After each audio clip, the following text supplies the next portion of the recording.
లగచర్ల రైతులపై పెట్టిన అక్రమ కేసులను ఎత్తివేయాలని డాక్టర్ బిఆర్ అంబేద్కర్ గారికి వినతి పత్రం అందజేస్తున్న బీఆర్ఎస్ నాయకులు।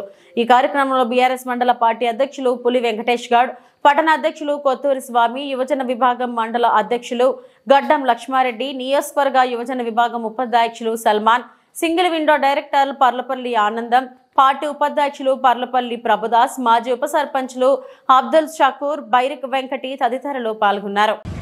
కాంగ్రెస్ ప్రభుత్వం నిరంకుశ వైఖరితో లగచర్ల రైతులపై సంఖ్యలు వేస్తూ జైల్లో నిర్బంధిస్తూ అనేక రకాలుగా రైతులను చిత్రహింసలకు గురి చేస్తున్నటువంటి కాంగ్రెస్ నియంత ప్రభుత్వం నిరంకుశంగా అవామానీయంగా రైతులను ఇబ్బందులకు గురి చేస్తున్న కాంగ్రెస్ ప్రభుత్వానికి బుద్ధి రావాలని చెప్పేసి వారి నిరంకుశ వైఖరిని నశించాలని అంబేద్కర్ గారికి ఈరోజు శ్రీ కల్వకుంట్ల తారక రామారావు గారు బీఆర్ఎస్ పార్టీ వర్కింగ్ ప్రెసిడెంట్ గారి ఆదేశాల మేరకు, వారి పిలుపు మేరకు చొప్పదండి నియోజకవర్గ ఇన్ఛార్జి మాజీ శాసనసభ్యులు శ్రీ శంకరన్న గారి ఆదేశాల మేరకు ఈరోజు అంబేద్కర్ గారికి వినతి పత్రం అందజేశాము।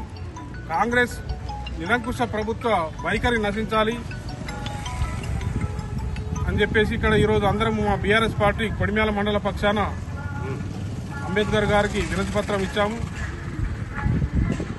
మా మండల బీఆర్ఎస్ పార్టీ నాయకులందరూ వచ్చేశారు। వచ్చిన వారందరికీ కూడా ప్రత్యేక ధన్యవాదాలు తెలియజేస్తూ జై తెలంగాణ। కేసీఆర్ గారి నాయకత్వం, కేసీఆర్ గారి నాయకత్వం, రవిశంకరన్న గారి నాయకత్వం।